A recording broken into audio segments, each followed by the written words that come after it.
বলতে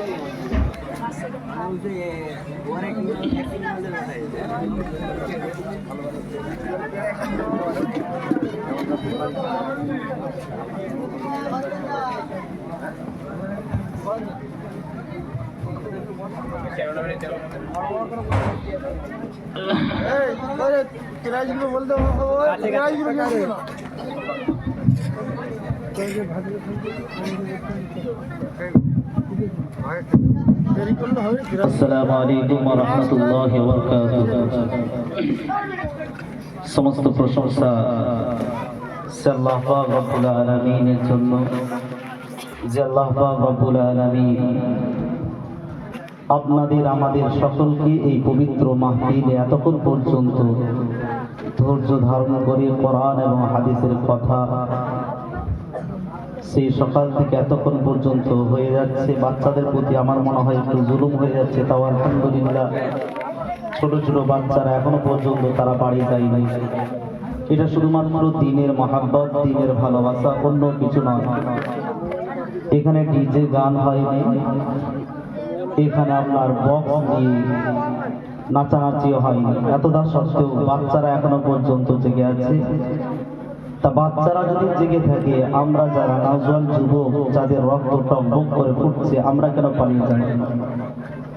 তাই আমি আপনাদেরকে বলবো, যারা নওজোয়ান যুবক ভাই আছে, আমাদের বাচ্চাগুলো এদের হাতে প্রাইজটাকে দিয়ে যাবে, একটু সকলে উৎসাহ করব, এদের জন্য দোয়া করব। এত মেহনত, আমরা 17 ফুট এলাকায়, আমাদের ওই কি বলে আপনার মেদিনীপুর ডিস্ট্রিক্টে যেখানে আমি আছি, 17 ফুটি এলাকার যে মক্তব চলে, সেই মক্তবের সেক্রেটারি সাহেব, ওনার আন্ডারে প্রায় 70টা মক্তব চলে, কম বেশি।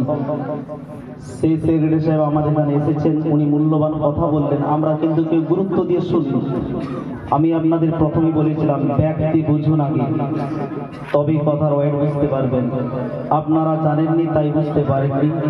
যাই হোক, ওনাদের মতো এত সুন্দর মানুষ, আল্লাহ ওনাদেরকে উচ্চ মাকাম দান করেছেন। আল্লাহ যেন ওনাদেরকে আরো দিনের খিদমত বেশি বেশি করার তৌফিক দান করেন। সকলে বলুন আল্লাহুম্মা আমিন। আমার মা বোনেরা আলহামদুলিল্লাহ সকাল থেকে নিয়ে এতক্ষণ পর্যন্ত বাম দিকে কত সুন্দরভাবে তারা ধৈর্য ধারণের সাথে সুন্দর করে বসে আছে। গল্প করতে মনে গেলে একবার করে করছে, আবার একটু করে বন্ধ করে কোরআন হাদিসের কথা শুনছে। আল্লাহ পাক রব্বুল আলামিন আমার মা এবং বোন পর্দানশীল মায়েদেরকে যেন কবুল করেন। সকলে বলি আল্লাহুম্মা আমিন। আমি আপনাদেরকে একটা কথা বলবো মা, আপনারা সকলে একটু ভালো করে শুনবেন। ইসলাম কতটা মর্যাদা আপনাদের দিয়েছে। এই প্রায় আস্তে আস্তে একটা হাদিস শুনুন, মিশকাতের হাদিস। আল্লাহ রাসূল সাল্লাল্লাহু আলাইহি ওয়াসাল্লাম বললেন, ঈদের নামাজ পড়ে যাওয়ার পরে দেখলেন যে মেয়েরা গল্প করছে, সমস্ত মেয়েরা গল্প করছে। নবী বক্তব্য দিচ্ছেন, মেয়েরা গল্প করছে। তার মানে বোঝা গেল এটা মেয়েদের ফিতরাতি চিজ। এদের শরীরটা এভাবেই আল্লাহ পাক রক্ত মাংসকে, এদের মনকে এভাবেই বানিয়েছেন। নবী বক্তব্য দিচ্ছেন, মায়েরা গল্প করছেন। আল্লাহ রাসূল থাকতে না পেরে তিনি তাদের কাছে গেলেন। যাওয়ার পরে মেয়েদেরকে বললেন, ইয়া মাআশারান নিসা, হে মেয়েদের জামাত, তাসাদ্দাকনা, তোমরা সাদকা করো। কি করো? আর কথা বলুন, কি করো? সাদকা করো। মায়েরা শুনবেন, আপনারা অনেকে আছেন, আমি মনে করলাম অন্য কথা বলবো, একটু শুনুন। তোমরা সাদকা করো। বললেন কেন? রাসূল বললেন, ফা ইন্নী উরিদুকুন্না আকসারা আহলিন নার। এই কথাটা এমন একটা কথা, প্রত্যেকটা মেয়ে স্টপ হয়ে গেলেন যে মা তোমাদেরকে আমি দেখে এলাম, তোমরা বেশিরভাগ মেয়েরাই জাহান্নামী, বেশিরভাগ মেয়েরা জাহান্নামী। আজকে আপনি আমি আমরা যারা আছি, আমার ঘরের মা, আমার ঘরের বোন, আমার ঘরের নিজের একটা নাতনি, আমার নিজের চাচি, আমার বুবু যদি জাহান্নামে যায়, আপনি আমি সহ্য করতে পারবো? পারবো না। তো মেয়েরা যে কোন কোন কারণে জাহান্নামী, মেয়েরা তো গল্প করছিল। মেয়েরা জিজ্ঞাসা করলেন, কুল্লা বিমা ইয়া রাসূলুল্লাহ, হুজুর কেন আপনি কথা বললে মেয়েদের কথা কেন বলছেন? আমরা কেন জাহান্নামে যাব? কোন কারণে জাহান্নামে যাব একটু বলুন। রাসূল বললেন, তোমাদের দুইটা জিনিসের কারণে তোমরা বেশিরভাগ জাহান্নামে যাবে। কয় কারণে? দুই কারণে। মিশকাতের 19 নম্বর হাদিস, এখানে এটাই লেখা আছে দুটি কারণে আমার মায়েরা জাহান্নামে যাবে। প্রথম কারণ, ক্বালা তুকসিরনাল লা'না ওয়া তাকফুরনাল আশীরা। আমার মায়েদের মধ্যে যদি এই দুইটা গুণ থাকে, আমি আপনাদের হাতে পায়ে ধরে বলে যাই, মা আপনারা এই দুইটা গুণকে ছেড়ে দেবেন। দুইটা গুণ কি? তুকসিরনাল লা'না, মায়েদের স্বভাব কথায় কথায় অভিশাপ দেয়। কি বললাম? কথায় কথায় অভিশাপ দেয়, বদদুয়া দেয়। কারোর সাথে ঝগড়া হলে আমি আমাদের গ্রাম অঞ্চলের ভাষাটাই প্রয়োগ করি, কি বলে? বুকে মাটি সাপ কাটি, তোর মুখটা দেখলাম বলে আমার সারাদিন যাত্রা হয় না। বলে কি বলে না? হ্যাঁ, মায়েদের ঝগড়া হলে বলে না? কথায় কথায় এইরকম বদদুয়া করার কারণে রাসূল বললেন প্রথম কারণ, তোমরা লোকেদেরকে অভিশাপ দাও। এমনও মা আছে সন্তানকে পর্যন্ত অভিশাপ দেয়, তাই কি দেয় না বলুন? তোর মতো কুলাঙ্গার ছেলেকে জন্ম দিলাম বলে আমি একদিনও শান্তি করে থাকতে পারলাম না। আল্লাহ পাক আমার মায়েদেরকে এই কথাটা যেন বা দিয়ে যেন মায়েদের দিলেতে কবুল করে নেয়। সকলে বলুন আল্লাহুম্মা আমিন। দ্বিতীয় কারণ কি? এটা সবথেকে বড় মারাত্মক জিনিস, আমি মায়েদের হাতে পায়ে ধরে বলবো, মা আপনাদের দুটো পায়ে ধরে বলি, এই ভুলটা জিন্দেগিতে করবেন না। রাসূল বললেন তাকফুরনাল আশীরা। কি সেটা? যে মেয়েরা স্বামীর নাফরমানি করবে। এটা তো শুধু এখানে নাফরমানি বলেছেন, অথচ বুখারী শরীফের 28 নম্বর হাদিসে রাসূল বলেন কুফরি করে। কি করে? কুফরি শব্দ ব্যবহার করেছেন, মেয়েরা কুফরি করে। তা স্বামীর নাফরমানি কেমন? এমনটা বলে সারা জিন্দেগি আপনি ভালো কাজ করুন একটা মায়ের সাথে, ঈদের দিনে আপনি তার পোশাক না দিতে পারলে, আমার অনেক মা বলে থাকে হয়তো রাজপুর এলাকার মা বাসীরা জান্নাত থেকে এসেছে, হয়তো এরকম কথা বলে না, কিন্তু আমার মনে হয় অনেক জায়গায় এই কথাটা বলে স্বামীকে যে আপনার সাথে বিয়ে হওয়ার পর আমার জিন্দেগিটা বেকার হয়ে গেল। বলে না? আরে বলে না এরকম কথা? আমি সারা জিন্দেগি তোমার একটা টাকা পয়সা নিইনি, আমি নিয়েছি আমার বাপের বাড়ি থেকে। বলে না? এটাও বলে আমি ডাক্তার যা দেখাচ্ছি সব বাপের বাড়ি, তুমি কবে আমাকে ডাক্তার দেখিয়েছো? রাসূল বললে এটা হলো নাফরমানি করা। কি করা? জোরে বলুন কি করা? এই দুইটি কারণে মেয়েরা আমার মায়েরা বেশিরভাগ জাহান্নামে যাবে। রাসূল বলার পরেও কিন্তু করবে কাজ। এরপর রাসূল বললেন কি, মা রাআইতু নাকিসাতি আকলিন আযহাবা লিনুবির রাজুল হাসিব মিন ইহদা কুন্না। রাসূল বললেন মেয়েরা আমি দেখছি এরা বিবেকের দিকে বুদ্ধির দিক থেকে কম, এদের বুদ্ধি পুরুষের সমতুল্য নয়। এতটা সত্ত্বেও একজন চতুর চালাক পুরুষকে হাওয়ার মতো উড়িয়ে নিয়ে চলে যাবে। কি বললেন? কথাটা ভালো করে বুঝুন, কথাটার ঐক্যতা। রাসূল বললেন যত বড় পীর সাহেব হোক, একটা মেয়ে তোমাকে হাওয়ার মতো, তুমি মসজিদের ইমাম, একটা সুন্দরী মহিলা তোমাকে ফাঁসি দিয়ে চলে যাবে। তুমি পার্টির মেম্বার, মেয়েটা তোমার থেকে বুদ্ধি কম, অথচ তোমার মতো পুরুষদেরকে একদম হাওয়ার মতো উড়িয়ে নিয়ে চলে যাবে। আমার কথা নয়, আল্লাহর কসম খেয়ে বলি, রাসূল বলেন মা রাআইতু নাকিসাতি আকল, আমি তোমাদেরকে কম আকল দেখলাম, বুদ্ধি কম, বিবেক কম। এতটা সত্ত্বেও একটা চতুর চালাক পুরুষকে হাওয়ার মতো উড়িয়ে নিয়ে চলে যাবে।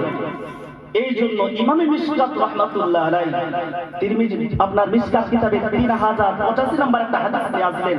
মা রাসূল উনি বললেন মা তারাকতু বাদি ফিতনাতান আদাররু আলা রিজাল মিনান নিসা।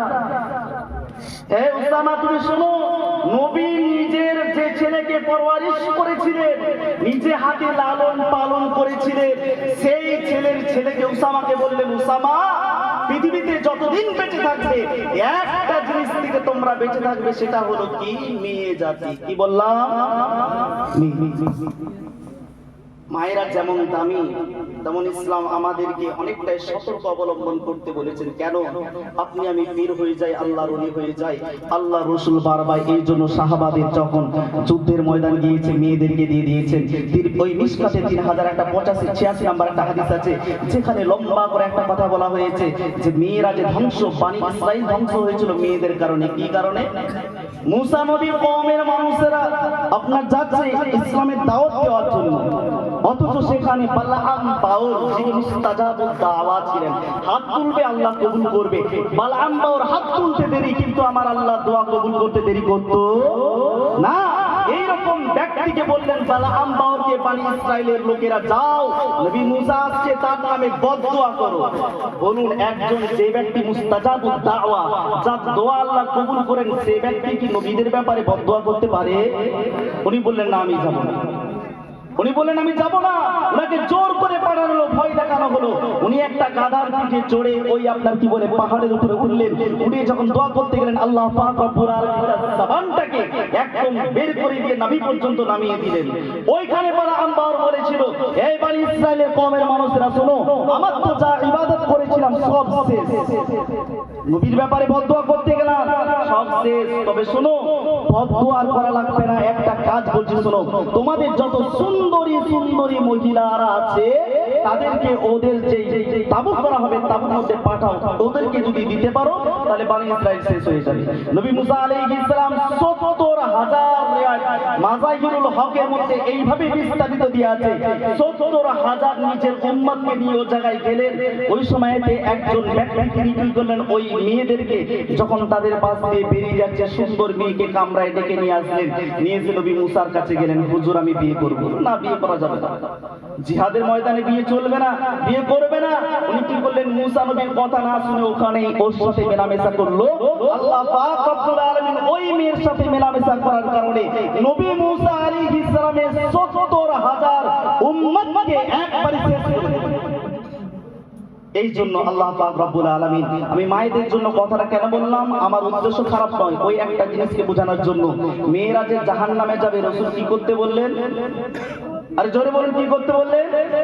সদকা করতে বললেন। সদকার পাওয়ার কথা। এরপর অনেক মা গরিব হয় না? অনেক মায়ের কাছে টাকা থাকে না। অনেক মায়ের স্বামী নিজের সন্তানকে লেখাপড়া করার জন্য যতটুকু টাকা জমিয়েছিল, সন্তানের কাছে খরচ করে দেয়। আমি আপনাদের বলছি, তাহলে এই মাগুলো কি করবে? সুবহানাল্লাহি ওয়া বিহামদিহি, সেই আল্লাহর প্রতি আমাদের জাত কুরবান হয়ে যাক। কত সুন্দর ফ্যাসিলিটি দিয়েছেন, শুধু টাকা দিয়ে সদকা নয়। ইবনে মাজাহ 215 নম্বর হাদিস। আমি মায়েদের বলবো, মা, আল্লাহর রাসূল বলেছেন, আপনাদের অফার দিয়েছেন, একটা নয়, আপনি হাদিস কোরআনকে রিসার্চ করুন, গবেষণা করুন। আমরা শুধু গল্প শুনিয়ে দিয়ে যাই। আমি মায়েদেরকে বলবো, মা, টাকা নয়। রাসূল বললেন কি, আল জাহিরু বিল কুরআন কাল জাহিরি বিস সাদাকা। যেই ব্যক্তি জোরে জোরে তেলাওয়াত করে, কি করে? জোরে জোরে তেলাওয়াত করে, কাল জাহিরি বিস সাদাকা, সে যেন প্রকাশ্যভাবে সদকা করলো। জোরে বলুন না সুবহানাল্লাহ। তারপরে বললেন, আল মুসিররু বিল কুরআন, যারা কোরআনকে আস্তে আস্তে মনে মনে পড়ে, জোরসে নয়, আওয়াজে নয়, মনে মনে পড়ে, কাল মুসিররি বিস সাদাকা, সেই ব্যক্তি যেন গোপনে সদকা করলো। জোরে বলুন না সুবহানাল্লাহ। আপনারা বলুন, এটা প্রকাশ্যে দান করা সওয়াব বেশি না নফল ইবাদতে লুকিয়ে দান করা সওয়াব বেশি? হ্যাঁ, এই জন্য তো ইমামে আযম আবু হানিফা বললেন, মা, তোমাদের গলার কণ্ঠস্বর হলো পর্দা। তোমরা যখন কোরআন পড়বে, আস্তে আস্তে পড়বে। বলুন, আমার মায়েরা যদি কোরআন পড়ে ঘরে, এই সওয়াব পাবে কি পাবে না? ইমামে আযম আবু হানিফা রাহমাতুল্লাহ আলাইহি এই হাদিসটাকে তিনি একদম সুন্দরভাবে একদম তিনি গবেষণা করার পরে বলেন, পুরুষ তোমরা জোরে পড়ো, আর যারা নারী আছো তোমরা মায়েরা। তবে আপনারা আবার বুঝবেন না, এই বাচ্চাগুলো এদের জন্য নয় না, আপনারা বলবেন ফাতো উল্টো হয়ে যাচ্ছে। মায়েরা যেগুলো হচ্ছে আমার একদম সাবালিকা হয়ে গেছে, এই মায়েদের জন্য বলছি। আমি মায়েদের বলবো, ঘরে থাকবেন জোরে পড়ুন আলহামদুলিল্লাহ, বাড়ির ভিতরে থাকবেন আস্তে আস্তে পড়ুন, তা তো আলহামদুলিল্লাহ, আপনি আমি সদকার জন্য সওয়াব পেয়ে যাব। আল্লাহ পাক রব্বুল আলামিন আপনাদের এই রাজপুর গ্রামের মন্তব্য করার পরে আপনারা কেউ বুঝতে পারেননি, আমাদের হুজুর আমরা সবাই বসে বসে গল্প করছিলাম। এটা আমাদের হাফেজ এনামুল ভাই, ইনি হাতিম হাসান একটা মক্তবের শিক্ষক, প্লাস শুধু হাতিম হাসান নয়, তিনি প্রায় কলকাতায় আসা যাওয়া করে, কিতাব নিয়ে আসা করে। এইরকম ব্যক্তি, আমার মতো ব্যক্তি, আমাদের জনাব হযরত মাওলানা রাইস সাইদ সাহেব হযরত উনি এসেছেন, উনি বললেন না, একটা শিক্ষকের দ্বারা এটা অসম্ভব। আপনারা বলুন, একটা মেয়েকে ওইভাবে সুন্দরভাবে গুছিয়ে আপনার এই কারণে এটা করতে কত সময় লাগবে? আর লাগবে না? আপনারা আমরা মনে করছি এটার পিছনে মেহনত নেই, অবশ্যই মেহনত নয়, বাচ্চাদের সাথে সাথে হুজুরের মেহনত গাইড কতটা যে বাচ্চাগুলো সেইভাবে তৈরি হয়েছে। একটা বাচ্চাকে তৈরি করতে গেলে বড় ছেলেদেরকে নিয়ম বললে শুনে নেবে, বাচ্চাদেরকে একবার নয় 10 বার পড়াতে হবে। আমরা মাদ্রাসায় পড়াচ্ছি, যারা মক্তবে পড়াই তারা বলে মুফতি সাহেব তোমরা ভালো আছো, কেন গো? তোমাদেরকে বেশি বকতে হয় না। আমাদের একটা বাচ্চাকে বলবে হুজুর পেশাব করতে যাবে, আবার একজন আসবে বলে হুজুর আমি যাব, এই দিয়ে পড়াবে, এই দিয়ে 2-3 জন 4 জন বাথরুমে যাবে। ওই হুজুরই বুঝে কতটা কষ্ট মক্তব। আপনি আমি এই রাজপুর গ্রামটাকে আপনারা কেউ বুঝতে পারছে না যে মক্তব আমাদের কতটা প্রয়োজন। আমি বলেছি একটা জেলায় নয়, 2টা জেলাতে একটা মাদ্রাসা যথেষ্ট। কি বললাম? 2টা জেলা মিলে একটা মাদ্রাসা যথেষ্ট। কিন্তু আপনার আমার বাড়িতে আজকে আমি খোদার কসম খেয়ে বলি, আজকে যতগুলো মা আছে মায়েদেরকে যদি জিজ্ঞাসা করি, মা তুমি জিন্দেগিতে এই মক্তব ছাড়া, মক্তবের 6 বছর আগে কোনোদিন কি জানাজা কেমন করে পড়ানো হয় জানতে? একটা মা বলবে না জীবনও তো আমরা জানাজার কাছে যাইনি। উত্তর আসবে কি আসবে না? আজকে বাচ্চাদের ওসিলা করে কেমন ভাবে তার বাপের জানাজা পড়ানো হবে। মেয়েরা তো ঈদের নামাজও জানে না, খুতবা কি সেটাও জানে না। আজকে বাচ্চাদের ওসিলায় মক্তবের ওই আপনার জুম্মার খুতবা মক্তবের মেম্বারে শুনতে পাচ্ছে কি পাচ্ছে না বলুন? আরে মায়েরা দেখছে না, মায়েরা তো কিছুই জানে না যে কেমন ভাবে জানাজার নামাজ পড়ানো হয়, কেমন ভাবে কবরে আপনার কাফন দেওয়া হয়। এগুলো শিখছে কার জন্য? মাদ্রাসায় এসে শিখাচ্ছে না মক্তবের বাচ্চা? আরে জোরে বলুন, কারা শিখাচ্ছে? মক্তবের বাচ্চা। এই মক্তবের বাচ্চা মানে এরা হচ্ছে আমাদের জন্য ভবিষ্যৎ। এরা যদি ভুলে যায় আমাদের ইসলামটা ভুলে যাবে। আজকে একটা যুবক, যে ভাইটা আমাদের নাম আজানে নাম আসলো, দেখলাম জিন্সের প্যান্ট পরে এসছে, অথচ সব থেকে ভালো নাম্বার আমিও তাকে দিতে বাধ্য করেছি। আমাদের মাওলানা আবু তাহের সাহেব তিনিও ভালো নাম্বার দিয়েছেন, ফার্স্ট হয়েছে। একজন মাদ্রাসার ছাত্র ভাই ছিল আমাদের সুপরিচিত, আমাদের ছাত্র ধরুন, অথচ আমরা তাকে দিলাম না। অথচ একজন প্যান্ট স্যুট পরনেওয়ালা ছেলে সে এসে আজাদ নিচ্ছে। ভালো লাগেনি আপনাদের? ভালো লাগেনি? আরে ইমাম থাকলে আমার তো খুশি হচ্ছে, আলহামদুলিল্লাহ। একটা নয় 10টা ছেলে গিয়ে মুসাফা করছে, হুজুর আমরা এই মক্তবের ছাত্র ছিলাম। এটা আমাদের জন্য খুশির বিষয়। যেটা কোরআন পড়নেওয়ালা হয়ে যাও, কোরআন ফরজে আইন পড়তেই হবে, জানতেই হবে। যদি না জানেন কতটা ক্ষতি। আজকে হিন্দুরা কোরআনকে নিয়ে গবেষণা করছে, হিন্দুরা রিসার্চ করছে একটার পর একটা আয়াতকে নিয়ে, আর মুসলমানের ছেলে সারাদিন আমরা ফ্রি ফায়ারের সময়টাকে কাটিয়ে দিই, স্কুল থেকে আসার পর মোবাইলের সময়টাকে কাটিয়ে দিই। মূল্য দিই। মক্তবের প্রয়োজন আমাদের বহুত আছে। মক্তবের প্রয়োজন বললে আমি আপনাদের বলবো, মা বাচ্চা হবে তা প্রথম নিয়ত করুন আগে মক্তবে দেবো। এই মক্তবে যদি যাই, এদেরকে আমাদের মাদ্রাসায় পড়াতে কষ্ট হয় না। এই ছেলেগুলো যখন হুজুরের কাছ থেকে মক্তবে গিয়ে আমাদের কাছে যায়, তখন আলহামদুলিল্লাহ যাওয়ার সাথে সাথে কেউ হিফজ পড়ছে, কেউ 4 পারা 5 পারা হিফজ করে গেছে। এখানে কেরামত ছিল, এই ছেলেটাও মক্তবে পড়েছে। সালমান একজন বাচ্চা ছিল, সেও মক্তবে পড়েছে, ওখানে গিয়েছে। আলহামদুলিল্লাহ যাওয়ার সাথে সাথে তাদেরকে আর ক্লাসের জন্য কামাই করতে হয় না। একটা ছেলে মাত্র 1 ঘন্টা মক্তবে দিবে। আমি বলবো মা, আমি বলবো আমার চাচা যান, আপনারা সকলেই এতটুকু ভাবে মক্তবের জন্য নিজেদের অর্থ দিয়ে, পয়সা দিয়ে, বিবেক দিয়ে, নিজেদের সময় দিয়ে যেরকম ভাবে মেহনত করছেন, আলহামদুলিল্লাহ। এখানে যারা এসছে, যে কোনো অতিথি আসুক, আমি আপনাদের বলে যাচ্ছি বাঁকুড়া গ্রামের ছেলে হয়ে, যে আমাদের বাঁকুড়া জেলায় মক্তব এইভাবে কোনো জায়গায় হয়, এইভাবে কোনো জায়গায় হয়নি। যখন মোবাইলে দেখতাম রাতের পর রাত, দিনের পর দিন মিস্ত্রি ভাইয়েরা সারা দিন কাজ করছে মাঠে, আপনার কি বলে রাত্রে বেলায় তারা বালি বইছে, সারা দিন কাজ করেছে। আবার ওই যুবকদের জন্য প্রত্যেকটা মানুষ দেখেছে আর দোয়া করেছে। একটা মক্তবের প্রতি এরকম ভালোবাসা, রাজপুর গ্রামের মতো ভালোবাসা আমার মনে হচ্ছে এইভাবে জাহিরি বাতিনি দুটোই, অর্থ দিয়ে, টাকা দিয়ে, পয়সা দিয়ে, এইরকম প্রত্যেকটা যতবার আমরা চাইছি ততবার দিচ্ছে। আমি চাইলাম, তিনি চাইলে দিচ্ছে, আরেকজন চাইছে তাকেও দিচ্ছেন। আল্লাহ পাক আমার মায়েদের, আরেকজন আমাদের জলসা কমিটি যিনি ছিলেন সেক্রেটারি সাহেব, আপনার সকলে তার জন্য দোয়া করবেন। আল্লাহ পাক একজন নওজোয়ান যুবক, শুনে খুব ব্যথা লাগলো, আগামী বছর এসেছিলাম, এই বছরে নয়। তবে এতটুকু জানবেন, মিশকাতে 203 নম্বর একটা হাদিস আছে, ভালো করে শুনুন। ইযা মাতাল ইনসানু ইনকাতা আনহু আমালুহু ইল্লা মিন সালাসাতি আশইয়া মিন সাদাকাতিন জারিয়া। মানুষ যখন মারা যায় সব ইবাদত বন্ধ, নামাজ বন্ধ, রোজা বন্ধ, হজ বন্ধ, আপনি তাসবিহ পড়বেন সেই ইবাদত বন্ধ, মুখে সুবহানাল্লাহ পড়বেন সেই ইবাদত বন্ধ, শুধু খোলা থাকবে তিনটা। কয়টা? তিনটা। তার মধ্যে সাদকায়ে জারিয়া প্রথম যেটা হবে সেটা সাদকায়ে জারিয়া।